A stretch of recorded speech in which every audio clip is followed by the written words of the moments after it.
नमामि धन्वन्तरिमादिदेवम्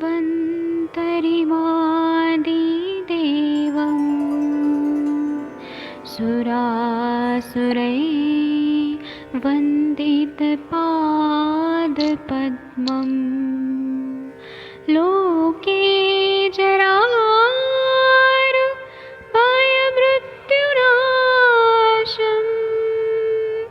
दातारमीशं विविधौषधीनां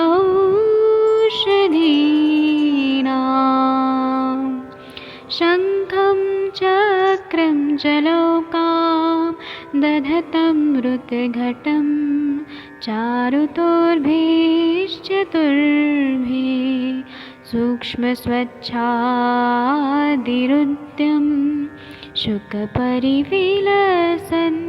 मौलिमं भोजनेत्रम् कालाम्बोदोज्ज्वलाङ्गं कटितटविलसत् चारुपीताम्बराढ्यं वन्दे धन्वन्तरिन्तं निखिलगदमिव प्रौढदावाग्निनीलम्।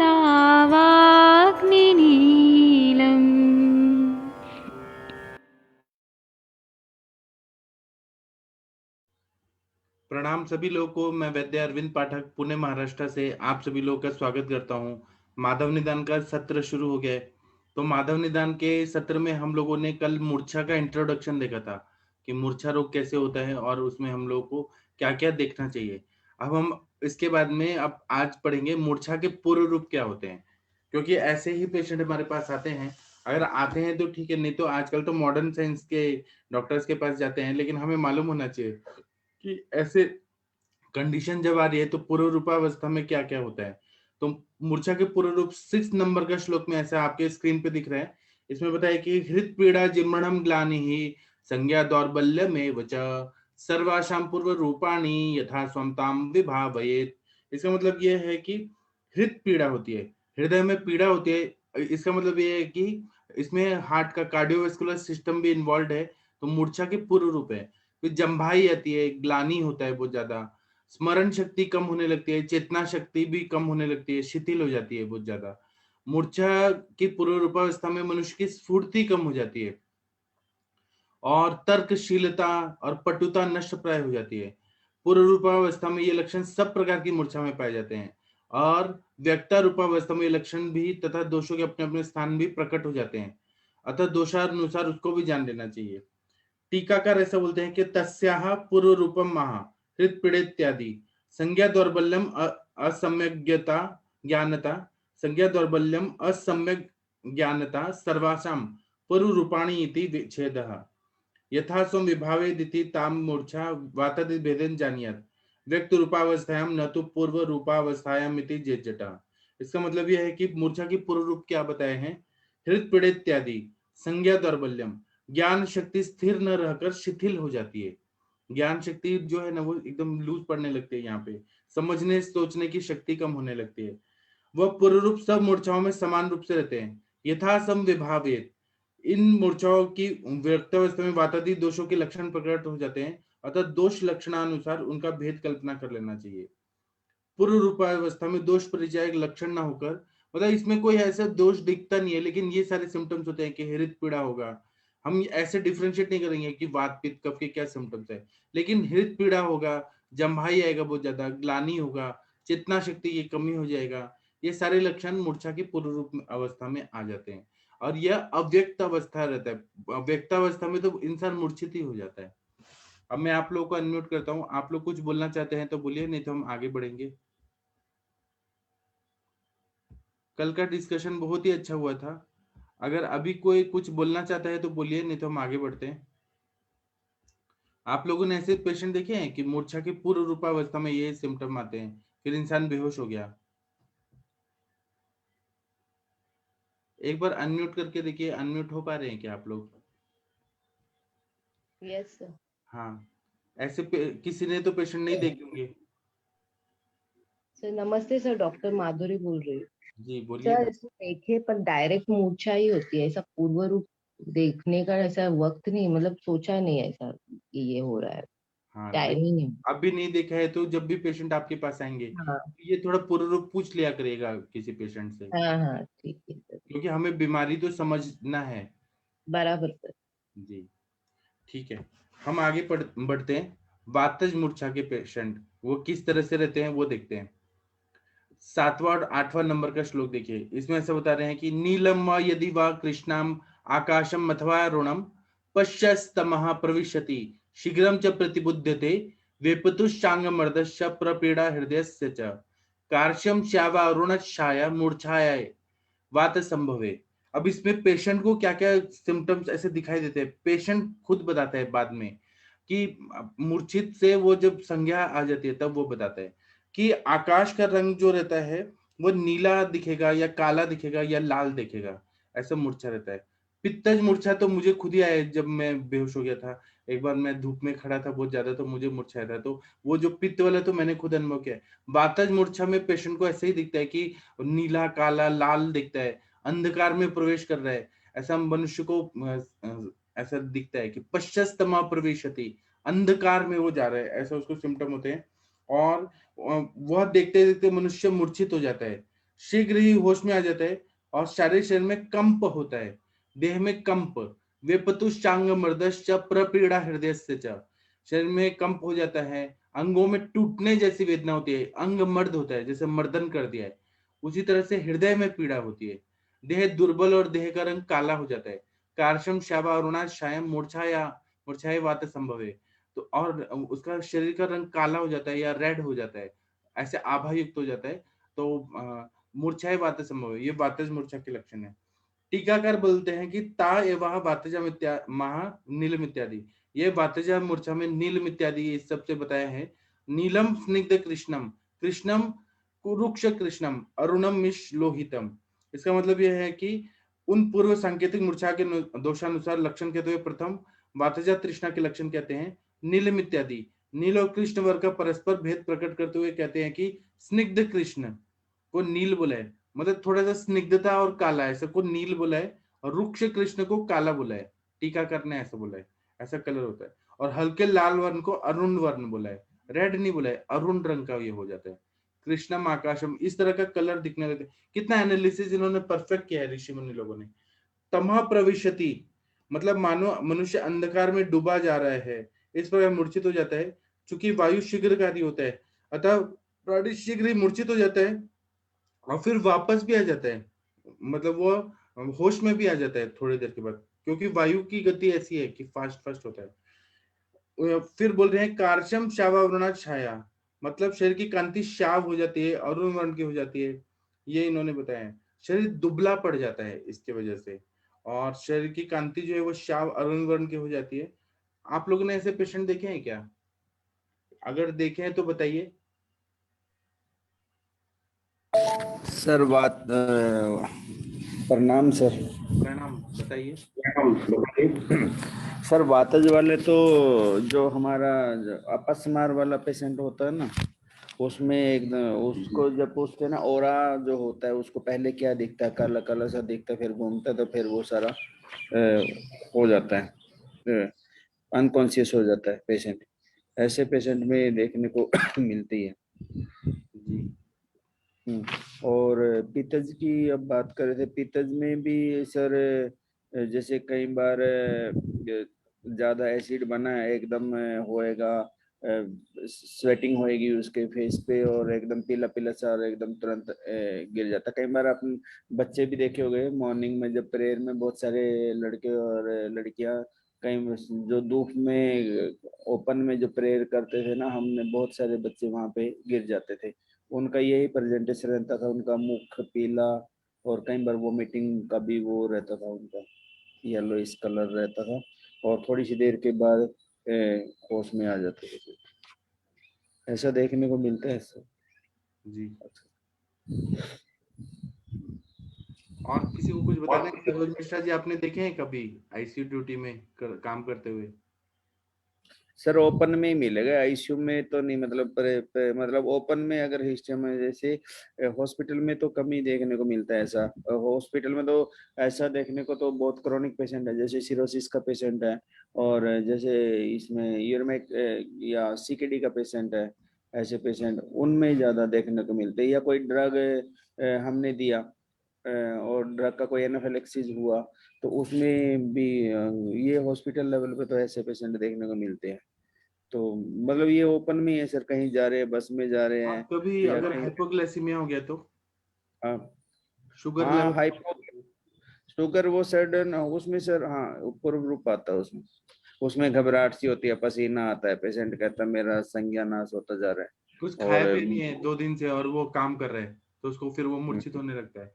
ऐसा तो मैंने देखा है हाँ सर, हाइपोग्लाइसीमिया। हाँ हाइपोग्लाइसीमिया में ऐसा पेशेंट देखें, वो फिर 3-4 दिन पेशेंट हमारे पास एडमिट रहता है, या हमने रात को शुगर का ओवरडोज दे दिया, या वो सुबह मॉर्निंग में ऐसा फील करता है, डाउन फील करता है, ड्राउजीनेस में कई तो बार वही ना, ड्राउजीनेस। मतलब उसका वात का प्रकोप हो गया है ना, कैसे भी उसने खाया पिया नहीं है, अनशन किया है, उल्लंघन किया है बहुत ज्यादा, और उसकी वजह से वायु का प्रकोप हो गया। ऐसे ही होता है, देह टूटने जैसे पीड़ा हो रही है, दुर्बल हो गया, देह का रंग काला हो गया।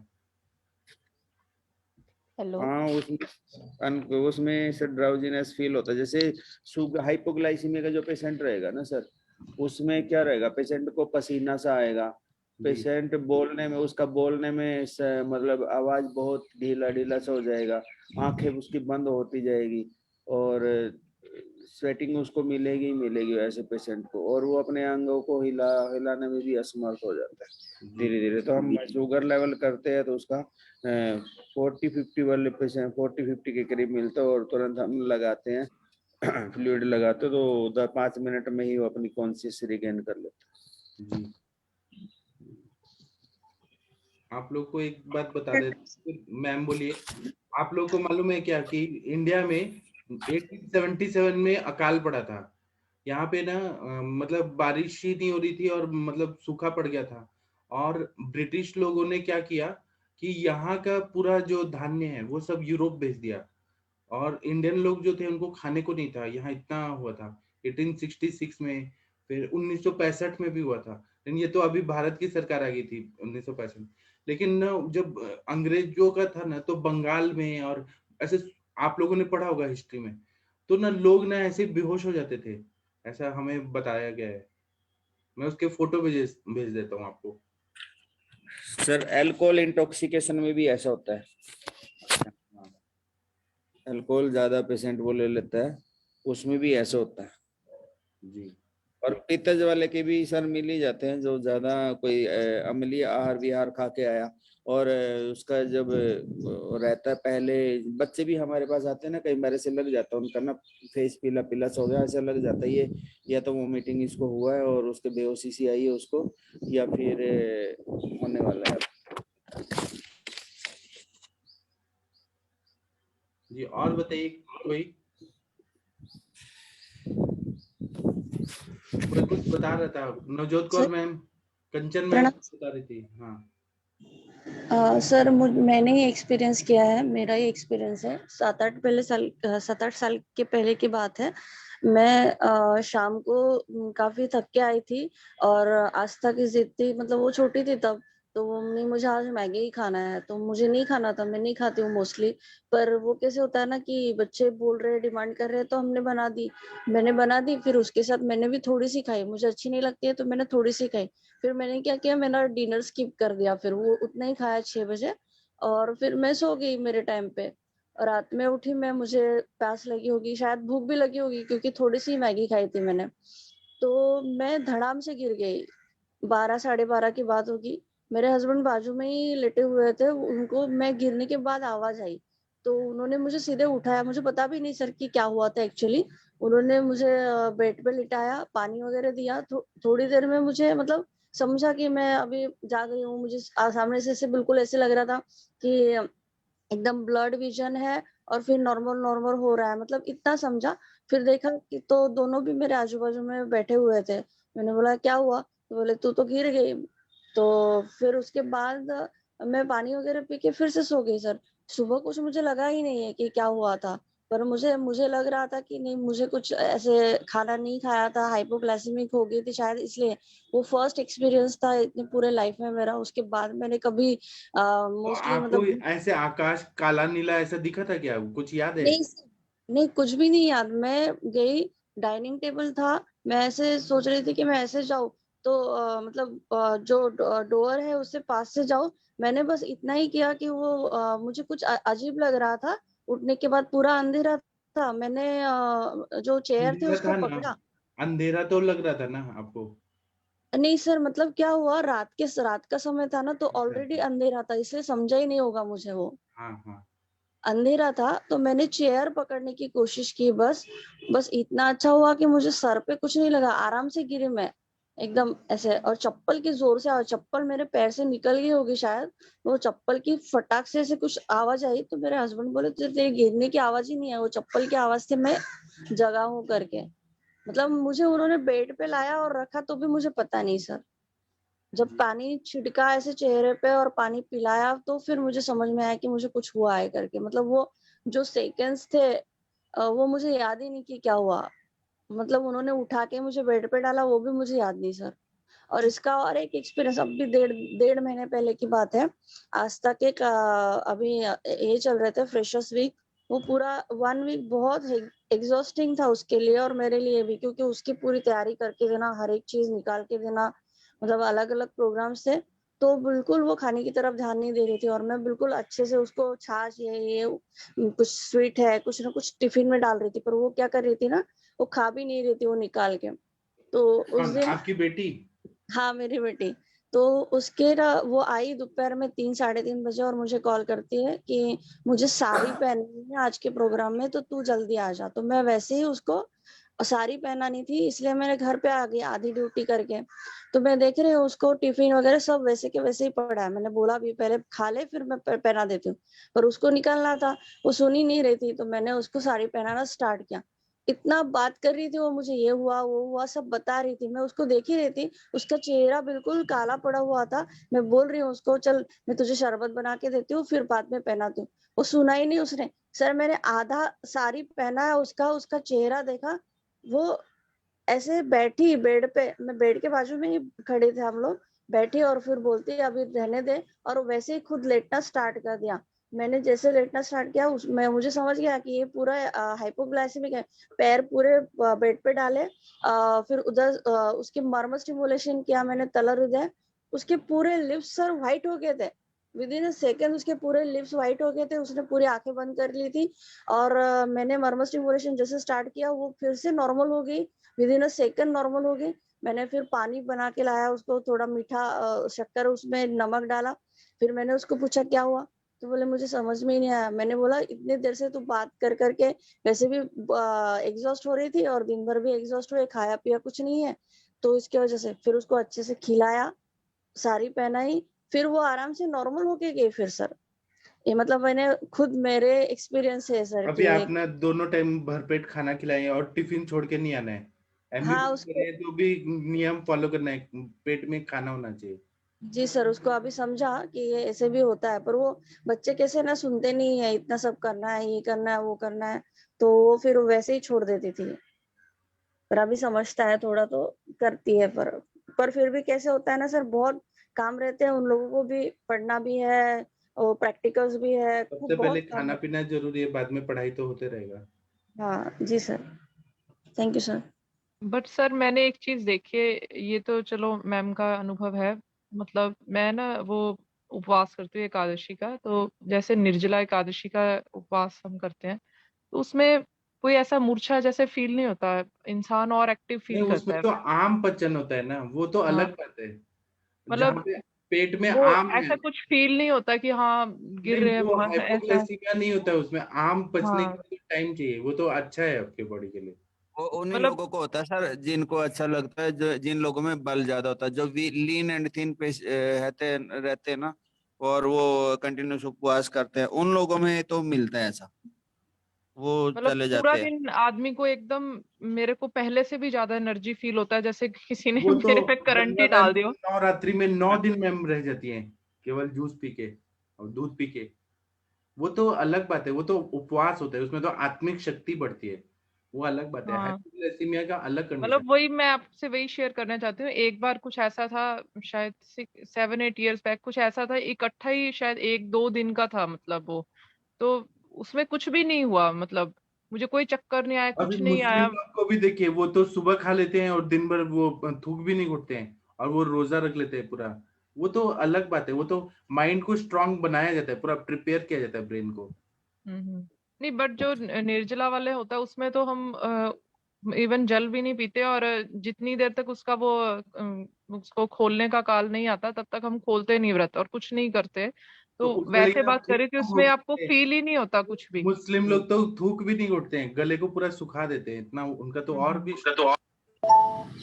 गर्मी के दिन में वो भी गर्मी के दिन में वो नहीं बट हम सर लोग तो वैसे उस जी समय जैसे ब्रह्म मुहूर्त में भी कुछ नहीं खाते हैं, मतलब जैसे बिल्कुल जैसे सूर्योदय हो गया, जो भी उसका टाइम रहता है, जो जब वो शुरू हो जाता है तो उसके बाद से कुछ नहीं खाते और कुछ पीते भी नहीं है। बट फिर भी बॉडी एक सुपर एनर्जी में चले जाता है, ऐसा लगता है जैसे बॉडी को किसी ने चार्ज कर दिया हो। एंड सेकेंड डे उससे भी ज्यादा एनर्जाइज फील करते हैं। मेरे को खुद नहीं समझ आता, नहीं तो नॉर्मली लोग बोलते हैं कि उपवास में ऐसा होता होगा कि हाइपोग्लाइसीमिया ये सब, बट ऐसा फील नहीं किया कभी भी। इससे तो मैम नाड़ी जिनकी बॉडी में ज्यादा रहते हैं ना, पहले ही जो बल्ले पेशेंट रहते हैं और उनका जैसे आम इकट्ठा होता है, आम पचन होता है, और ओबिसिटी वाले पेशेंट रहते हैं तो उनमें ऐसा फील होता है, उनको एनर्जी लेवल बढ़ता है उनका।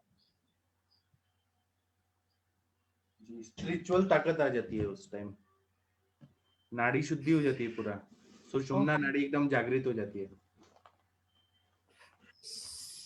सर सीजर वाला पेशेंट होता है ना जो, हाँ। उसमें तो देखने को मिल जाता है, जैसे सीजर उसको पूछते हैं कैसा लगा आपको, ओरा पूछते हैं ना उसका, तो हाँ, उसमें वातज वाला समझ में भी आ जाता है, उसका जो झाग वगैरह लेकिन देख उसमें के भी पहले पता। वातज अपस्मार में पहले झटके आते हैं, झटके आने के बाद वो मूर्छा में जाता है, फिर जब हाँ तो उठते फिर हैं तो फिर उसको होता है मेमोरी पेशेंट। लॉस होता है। पित्तज वाले का भी समझ में आ जाता है सर, उसमें जैसे मुंह का झाग है ना पीला पीला सा, सारा उसका फेस कलर भी पीला पीला, उसमें फिर पूछते भी है उसको थोड़ा बहुत, मैं पूछने की कोशिश करता हूँ जब आपको दौरा आता है तो क्या आता है, कई लोग अलग अलग तरह बताते हैं।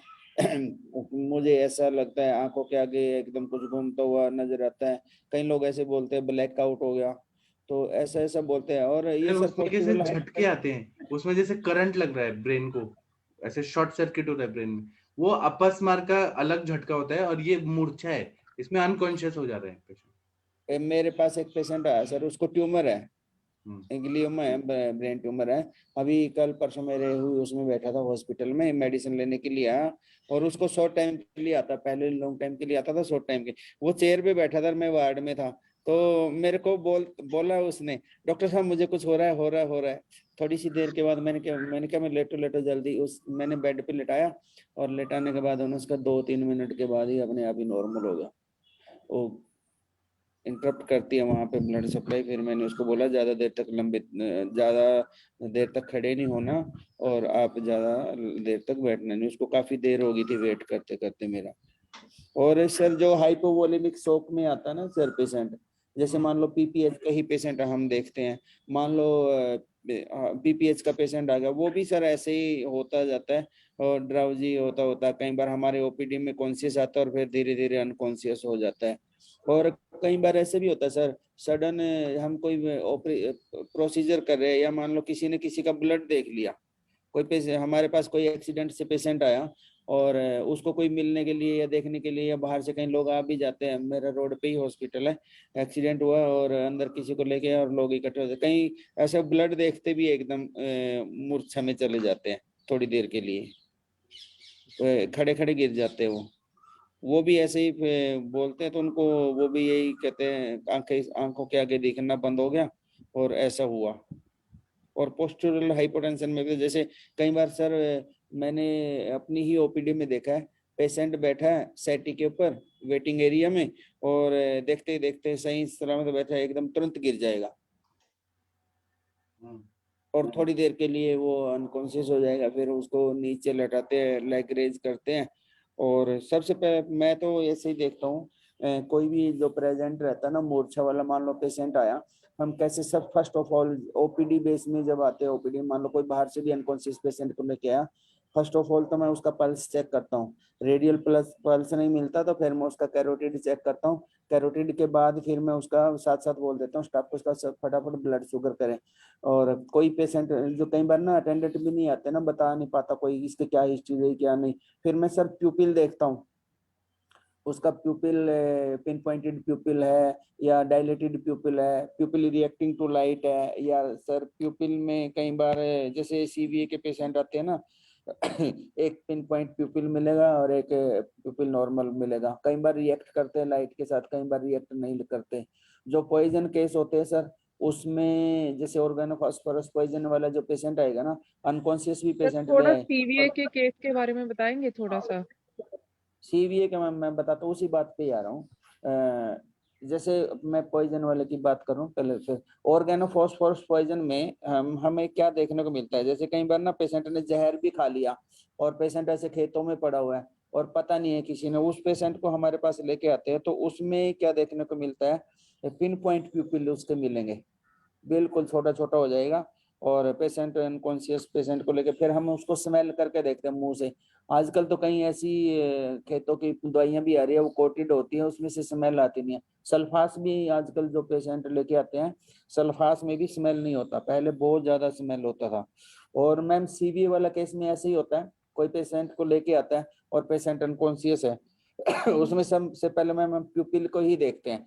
कई बार एक साइड का प्यूपिल छोटा होता है, एक साइड का प्यूपिल बड़ा होता है, और कई बार लाइट के साथ रिएक्ट नहीं करता सीवी वाले का। और प्लांटर का मैम, उसके प्लांटर अप गोइंग होते हैं, जैसे हम ना रिफ्लेक्स चेक करते हैं ना पेशेंट का, जैसे जी पूरा का सर। पूरा साइड हेमीपैरेसिस हो जाता है तो हम पहले उसको देखते हैं कौन सी बाजू में पावर है कि नहीं है। जिस बाजू में पावर उसको थोड़ा होल्ड करता है पेशेंट, जिसमें नहीं है तो तुरंत उसका ग्रेविटी के अंगेंस्ट तुरंत गिर जाता है, तो हमें आइडिया लग जाता है ये सीवीए हुआ पेशेंट को, प्यूपिल से पता लग जाता है हमको। और फिर मैम उसका प्लांटर चेक करते हैं ना, प्लांटर अप गोइंग होता है सीवीए वाले पेशेंट को, या स्ट्रेस में या आईसीपी जब रेज होता है ना वो उसमें ऐसे ही मिलता है।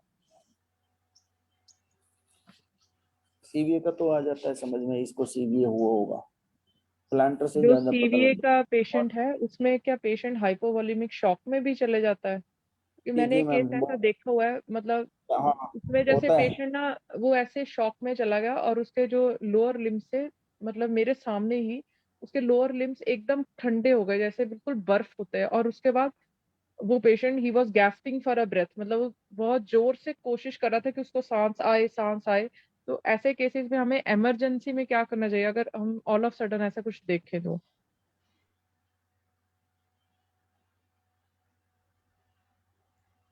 पवन सर, आपसे क्वेश्चन पूछा जा रहा है। हाँ हाँ हाँ मैम, जैसे इमरजेंसी में पेशेंट आता है ना, आनन फानन में हम सबसे पहले क्या करते हैं, सबसे पहले तो उसका ब्लड शुगर चेक करते हैं। और अगर हमें घर में भी ऐसा पेशेंट देखने को मिल जाए तो पहले उसका किसी को थोड़ा बहुत आता है, उसको पहले उसको भीड़ इकट्ठा करने के बजाय ना उसको हवा में लेके जाए पेशेंट को, उसका गर्दन सीधा करे, उसका गर्दन नीचे ऊंचे हो जाए, अगर उसको सक्रीशन हो रहा है तो उसका फेस नीचे करे ताकि वो ट्रेकिया में जाके उसका वो ना हो, सारा सक्रीशन अंदर ना जाए और पेशेंट को निमोनिया ना हो जाए। और पानी पिलाने की कोशिश तो बिल्कुल भी ना करे, कई लोग क्या करते हैं पानी पिला देते हैं और वो सीधा का सीधा ट्रेकिया में जाता है और वो पेशेंट को निमोनिया हो जाता है। और मुंह के अंदर ऐसे चम्मच दांतों को ऐसे वो करेंगे, कभी भी ऐसा नहीं करना चाहिए। पेशेंट को हमेशा हवा में लेके जाए, उसके सारे वो करे, बटन वटन खोले, टाइट वगैरह कपड़े उसने डाले हैं। और अगर आपको लगता है उसको पल्स वगैरह नहीं है और कार्डियक अरेस्ट की, कैरोटिड चेक करें, रेडियल पल्स चेक करें, और अगर लगे इसका हार्ट रुक गया तो सीपीआर करें। सीपीआर सीधा पेशेंट को लेटा लें और पेशेंट के पास बैठ के और 30 टाइम्स तक उसको चेस्ट को पूरा प्रेशर करना है। और फिर उसके बाद साउंड भी लगाते रहना पेशेंट को, ऊंची ऊंची, उसका नाम भी नहीं पता तो ऐसे ही बोलते रहना है, कुछ न कुछ आवाज लगाना है उसको। और फिर उसके बाद एक दो बार रुके, 30 टाइम करने के बाद फिर उसको मुंह से थोड़ा सा ब्रीदिंग देने की कोशिश करनी चाहिए, फिर सीपीआर स्टार्ट करना चाहिए।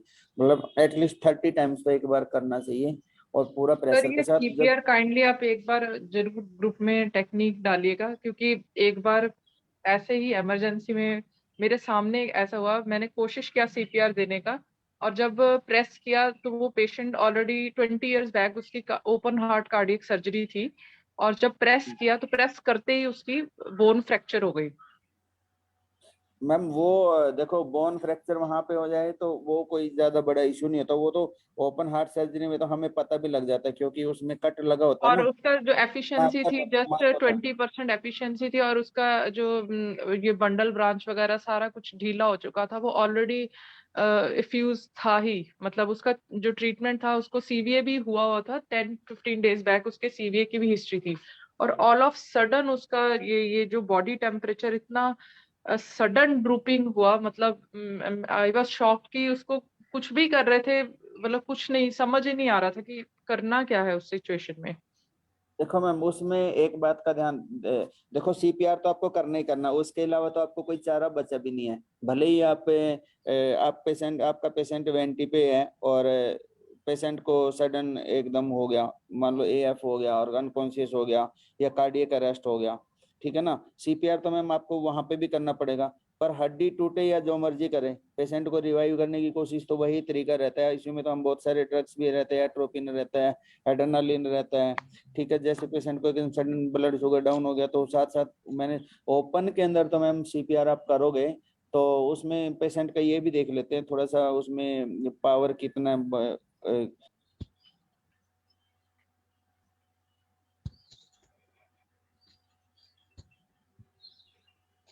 फिर आवाज नहीं आ रही।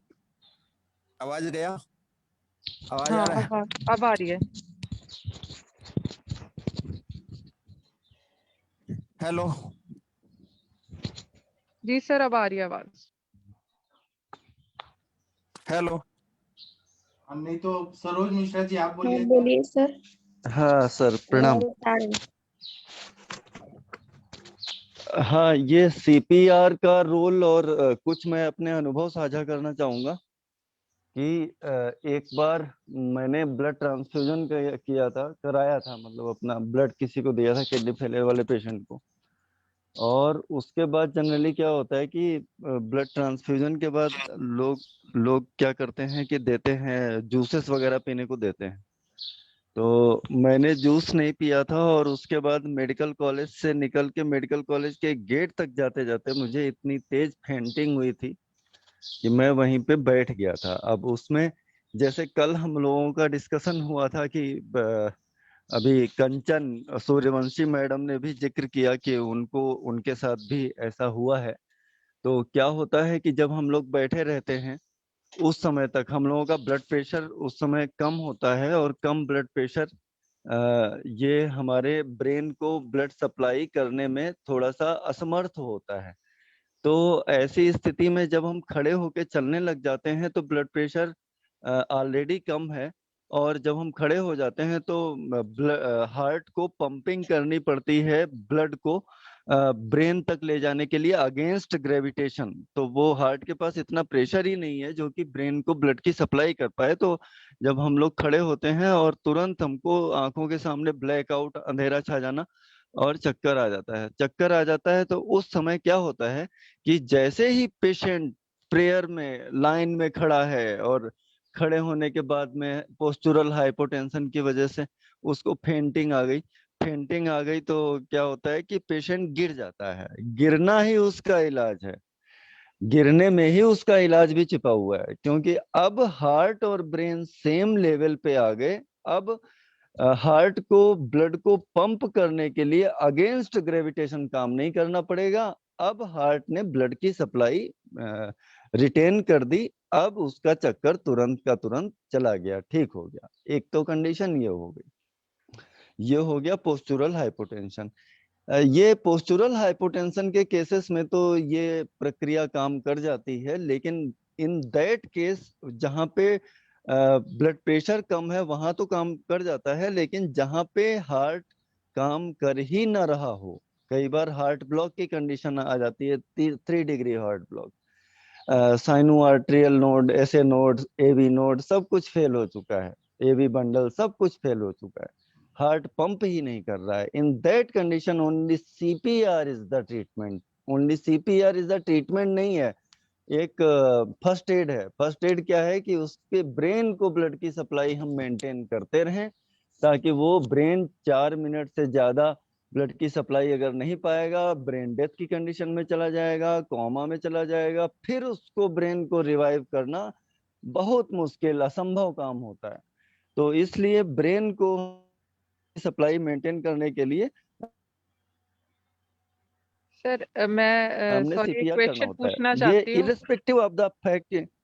जी जी जैसे अगर हम कोई पेशेंट हमारे पास आता है, वो पूरी तरह कॉन्शियस है, बोल रहा है, बैठ रहा है, सब कुछ कर रहा है, बट उसके जो लिम्स हैं, लोअर लिम्स, वो एकदम ठंडे हैं, स्पेशली उसके जो नी के नीचे का एरिया है वो एकदम जैसे बर्फ ठंडा रहता है ना, ऐसा ठंडा है। तो हमें क्या जी समझना चाहिए उस सिचुएशन में?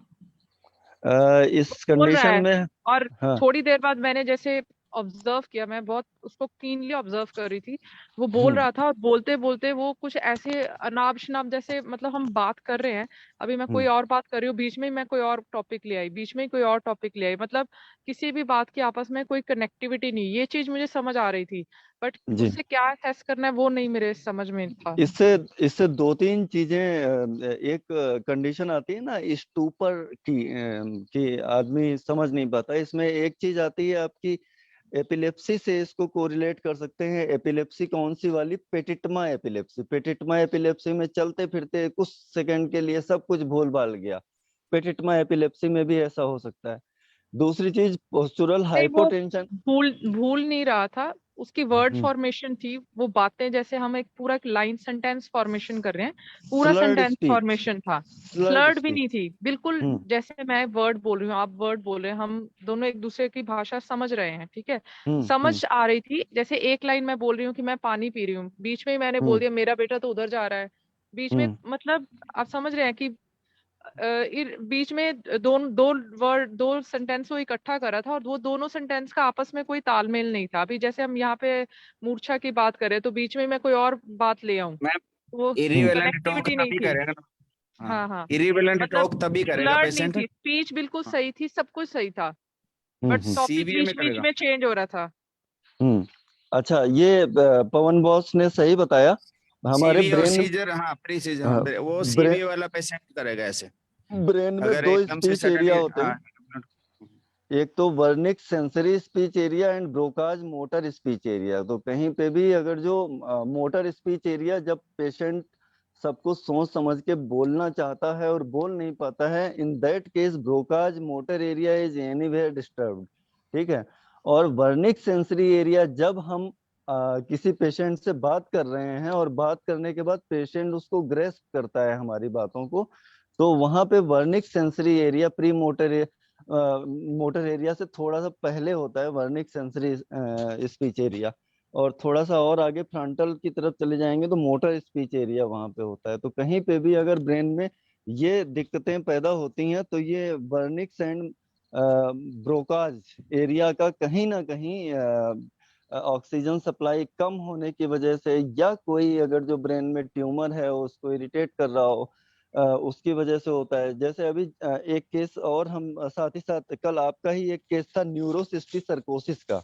न्यूरोसिस्टिक सर्कोसिस या कोई ट्यूमर ब्रेन में है, कोई भी ऐसा कारण जो ब्रेन की मेनिंजेस के अंदर बह रहे सीएसएफ को इरिटेट करने का प्रयास करे, that will cause seizure. Seizure का ओनली यही उस कहा जाए पेशेंट कि की हिस्ट्री जरूर थी सबड्यूरल हिमेटमा की, और उसके जी मतलब दो बार उसको लाइफ में already 10 years back paralytic attack भी हो चुका था, जिससे वो पूरी तरह रिकवर भी कर चुका था।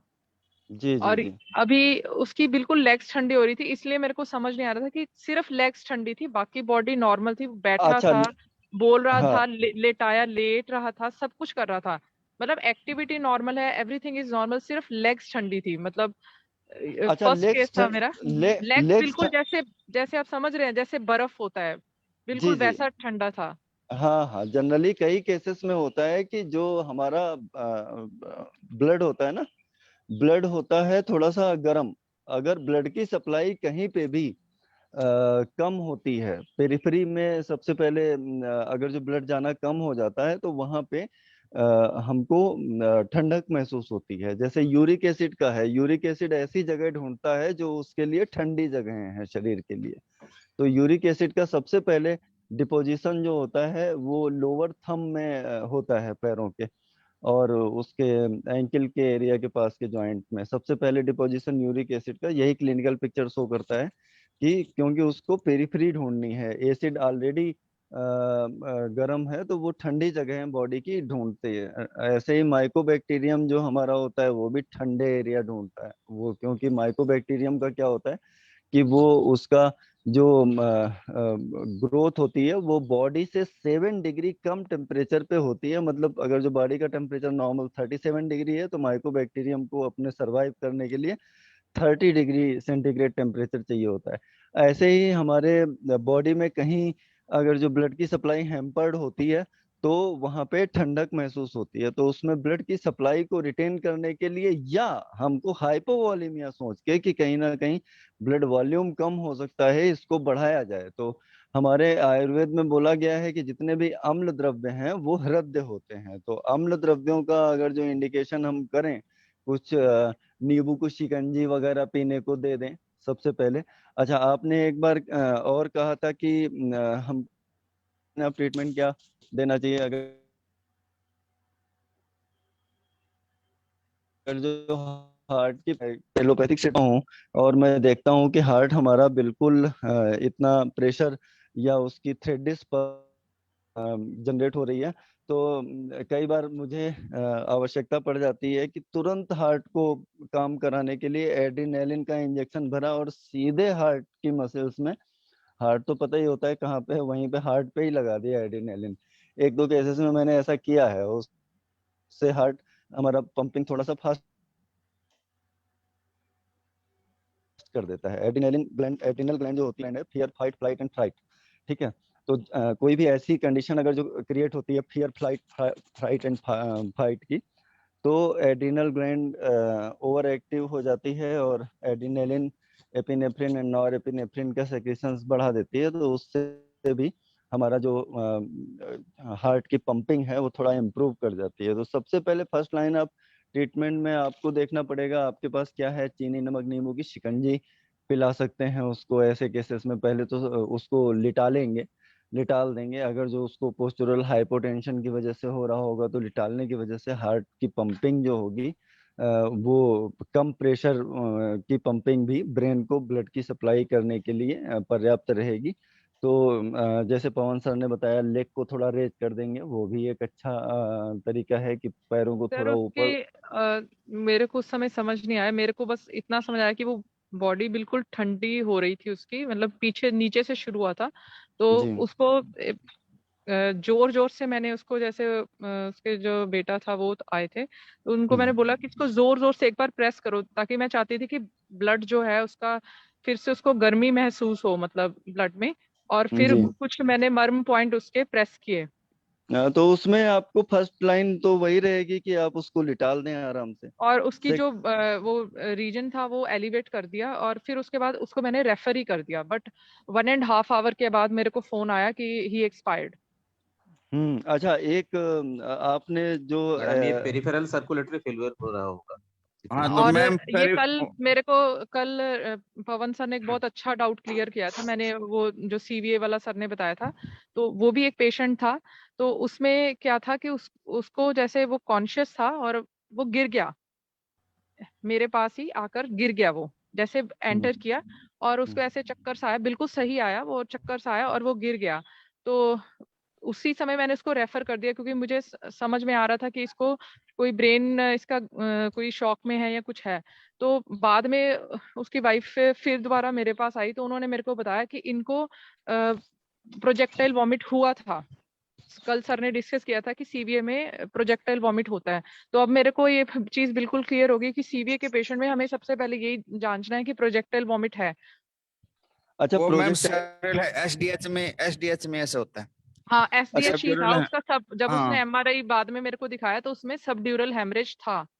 आपका जो ये केस है ना जिसमें इरिवेलेंट टॉक कर रहा था, ये पोस्ट इक्टल फेज में भी होता है। कई बार पेशेंट को थोड़ा सा सीजर आया और पोस्ट इक्टल फेज में पेशेंट आता है तो वो इरिवेलेंट टॉक करता है। अनकॉन्शियस, मतलब कभी उलट सुलट बात करता, उसको होश नहीं होता क्या बात करनी है। और दूसरा, जब भी कोल्ड एक्सट्रीमिटी के साथ ऐसे पेशेंट आए तो हमें सबसे पहले तो उसका देख लेना चाहिए, रेडियल पल्स देखना चाहिए, फिमोरल पे आपको देख लेना चाहिए, फिमोरल आर्टरी पे, रेडियल आर्टरी पे या करोटिड आर्टरी पे, जहाँ पे भी। और एक जो पैर पे रहता है उसमें पेरिफेरल आर्टरी में ब्लड फ्लो करता कि नहीं, पॉप्लिटियल, वो चेक करना चाहिए। पॉप्लिटियल। हाँ, वो सारी जगह एक बार चेक करके, बाकी मेंटेन के लिए तो हम सबसे पहले तो पेशेंट को बिल्कुल कोल्ड एंड क्लैमी है तो उसको ब्लड शुगर हाइपोग्लाइसीमिया में ऐसे केसेस ज्यादा देखने को मिलते हैं, बॉडी कोल्ड एंड क्लैमी हो जाती है उनकी। और दूसरा पेशेंट को क्या करते हैं हम ना, उसको कप मतलब वार्म, बॉडी को वार्म करना बहुत ज्यादा जरूरी होता है, कंबल से ढके चाहे जो मर्जी करे। अच्छा, एक ठीक चीज है। और यहाँ पे, अगर जो कोई किसी का शरीर ठंडा हो रहा है तो इसके पीछे एक थर्मो रेगुलेटरी सेंटर जो होता है हाइपोथैलेमस में। हाइपोथर्मिया में भी ऐसा होता है। हाँ, अच्छा, एक कोल्ड इंटॉलरेंस वगैरह होती है, वो हाइपोथायराइडिज्म में भी होती है, हीट इंटॉलरेंस हाइपरथायराइडिज्म में होती है। कई बार मैम पैनिक डिसऑर्डर होता है ना, एंजाइटी न्यूरोसिस के पेशेंट आते हैं, उनमें भी एकदम ऐसा होता है। कई बार बॉडी बिल्कुल हीट हो जाएगी और बिल्कुल कई बार बॉडी कोल्ड एंड क्लैमी हो जाएगी और वही रिवेलेंट टॉक करेंगे, आप कुछ बोल रहे हो वो कुछ और बोल रहे जा रहे हैं। और एक हम लोगों के पास एक और बहुत बड़ा इंपॉर्टेंट साइन है ये फाइंड आउट करने का कि अगर किसी को ब्रेन में इंजरी हुई है और वो अपर मोटर न्यूरॉन टाइप की है या लोअर मोटर न्यूरॉन टाइप की है, तो उसके सारे के सारे रिफ्लेक्सेस हम लोगों को चेक करने होते हैं। जैसे हमने प्लांटर रिफ्लेक्स अगर जो चेक किए तो बाबिंस्की आता है, अगर जो उंगलियां आगे की तरफ मुड़ जाएं तो वो नॉर्मल कहलाता है, और अगर जो उंगलियों का कोई मूवमेंट ना हो तो वो एब्सेंट हो जाता है बाबिंस्की रिफ्लेक्स। तो अगर जो हम डीप टेंडन रिफ्लेक्स किसी के चेक करते हैं और डीप टेंडन रिफ्लेक्स एब्सेंट मिले, एब्सेंट का मतलब है कि injury is lower neutron type, lower motor neuron type. और अगर किसी की रिफ्लेक्सेस सारे के सारे एग्जैजरेटेड मिले, अगर बढ़े हुए मिलते हैं, तो मतलब बाविंस्की रिफ्लेक्स जो उंगलियां आगे की तरफ मुड़ती हैं वो पीछे की तरफ चली जाएं, तो ये कहलाता है कि एग्जैजरेटेड रिफ्लेक्स या बढ़े हुए रिफ्लेक्स। ऐसे ही हम नी जर्क का पता करते हैं, नी जर्क का पता करते हैं, तो नी जर्क, अगर जो नी का जर्क ज्यादा हो रहा है, मतलब अगर हमारे पास कोई पेशेंट आए जिसका सबड्यूरल हेमरेज हुआ हो, तो उसमें हम इमरजेंसी में हम लोग क्या कर सकते हैं ऑफ इमरजेंसी टाइम में में? तो अगर आपके पास इमरजेंसी सेटअप क्योंकि कर दो घर तो में भी कभी कभी ऐसी सिचुएशन होती है, हमारे जैसे अच्छा ओल्ड एज उसमें, लोग रहते हैं घर में भी, हाँ उसमें जैसे सुनिए। सबड्यूरल हेमरेज का केस आ गया। अभी मैंने इनका बहुत अच्छे से सुना कि सबड्यूरल में पेशेंट को ये रहता है, प्रोजेक्टाइल वॉमिट रहता है, और उस पेशेंट में एक और चीज थी कि उसका जो यूरिन था वो all of sudden pass out हो गया, और उसके बाद उसका यूरिन बंद हो गया था। ये मैंने अच्छा उस उससे बाद में पूछा, जब आपसे बात करने के बाद मैंने दोबारा उनसे पूछा कि ऐसा हुआ था क्या, क्योंकि मेरे मेरे को जो ये पता था कि हाँ वो कॉन्शियस था, तब आपने जो बताया ना कि हाँ उसमें वॉमिट होता है, तो ये बहुत ही अच्छा पॉइंट बताया आपने। अच्छा, ये सबड्यूरल हेमरेज वगैरह जो, अगर जो आपके पास कोई केस इस तरीके का आ गया, तो इसकी दो कंडीशन बनती हैं। एक तो हमको ब्रेन का जो प्रेशर बढ़ रहा है उस प्रेशर को ड्रॉप डाउन करने के लिए एलोपैथ में मैनिटॉल वगैरह लगाते हैं, जो कि सेंट्रली एक्टिंग डायूरेटिक वगैरह का भी काम कर जाता है और ब्रेन का प्रेशर जो वहां पे बढ़ा हुआ है उसको कम कर देता है। तो हम लोगों को कुछ इस तरीके का करना चाहिए, जैसे यूरिन उसका ड्रॉप डाउन हो गया तो सबसे पहले हम यूरिनेशन उसका रिटेन करने की कोशिश करेंगे, ताकि यूरिन के माध्यम से जो ब्रेन का प्रेशर है वो सबसाइड करे। अगर हम मैनिटॉल आयुर्वेद में नहीं भी दे रहे हैं तो कुछ इस तरीके के ड्रग्स का इंडिकेशन करेंगे जो हमारा यूरिन को ड्रॉप डाउन करे। इसके अलावा एलोपैथ इसमें सबसे पहले, अगर जो किसी को हेमरेज हुआ और क्लॉट बन गया, क्लॉट बनने के बाद में क्लॉट का डिजॉल्व जो होता है वो 24 से 48 घंटे के अंदर जनरली नॉर्मल केसेस में अपने आप हो जाया करता है। अगर अपने आप हो जाता है तो उसको, जहाँ पे क्लॉट बना है और वहाँ ब्रेन की एक्टिविटी हैम्पर्ड हुई है, तो वो अपने आप रिटेन हो जाती है। अगर ये 24 से 48 घंटे के अंदर नहीं हो पा रहा तो ब्रेन का वो एरिया नेक्रोज्ड हो जाता है और वो ब्रेन का उतना एरिया नेक्रोसिस में चला जाता है, फिर उसको रिवाइव करना बहुत एक चैलेंजिंग वर्क हो जाता है।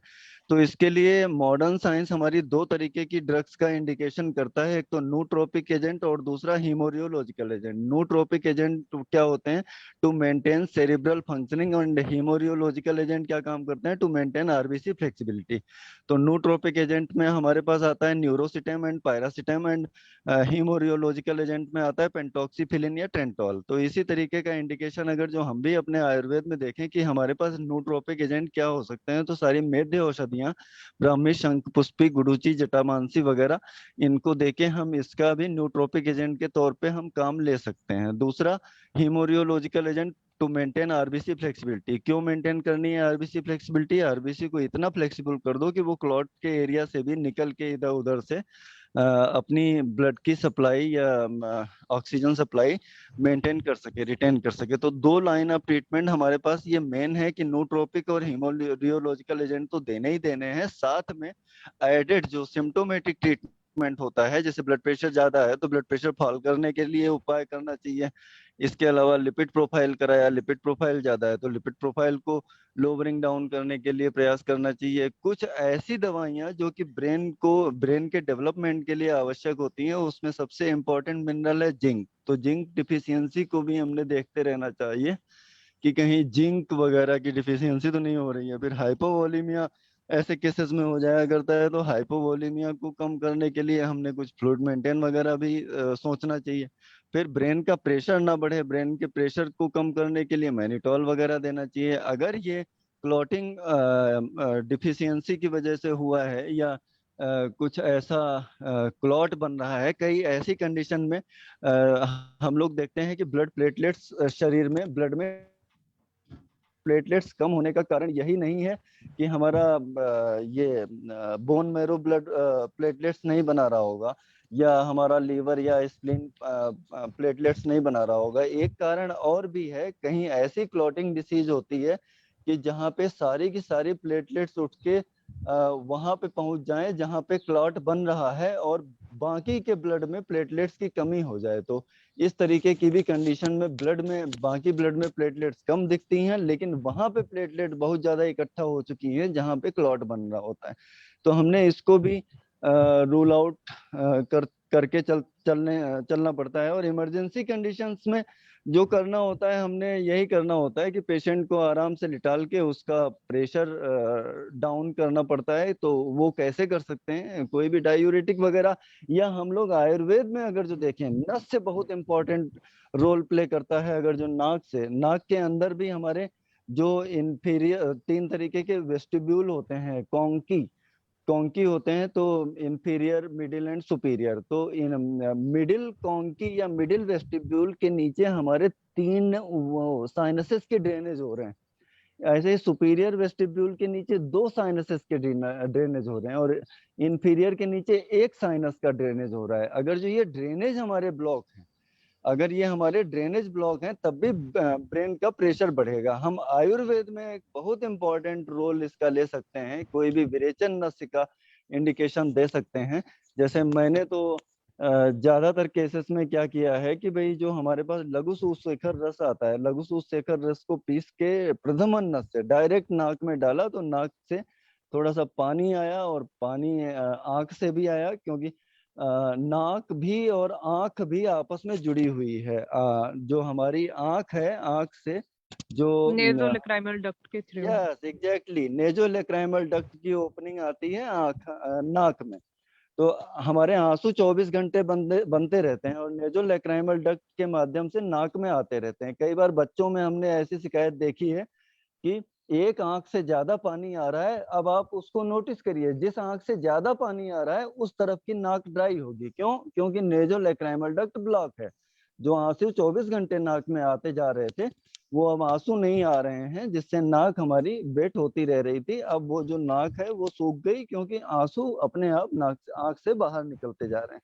तो हमने ये सारी की सारी ओपनिंग्स को खोलना है, और उसके लिए अगर हम ये ओपनिंग्स खोल देंगे तो सडन जो प्रेशर ब्रेन का है वो डाउन करेगा।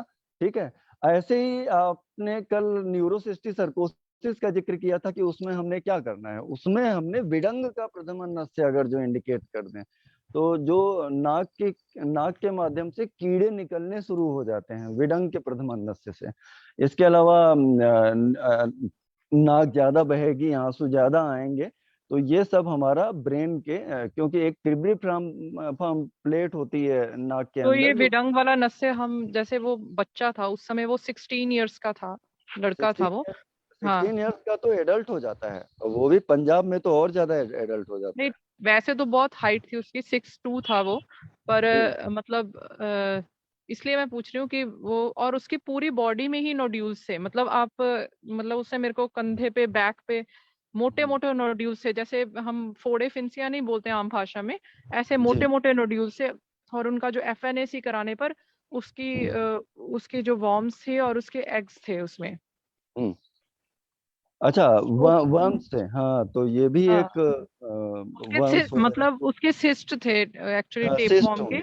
उसके जी, टेप बिल्कुल। फॉर्म के सिस्ट थे। और उस एक बार तो उसके जैसे मतलब वो मेरे पास आया और उसके मुंह से उल्टी में से ऐसे जैसे, मतलब देखने में बहुत बुरा लग रहा था, बट एज अ फिजिशियन हमें देखना पड़ता है, उसके ऐसे वॉर्म्स ऐसे खींच खींच के बाहर आ रहे थे, वेरी गुड। जैसे मतलब वो तो खींच खींच के ऐसे निकाल रहा था कि ये देखिए क्या हो रहा है, मतलब उसका सलाइवा जैसे उसमें ऐसे भरा पड़ा था, ऐसा ऐसा था वो।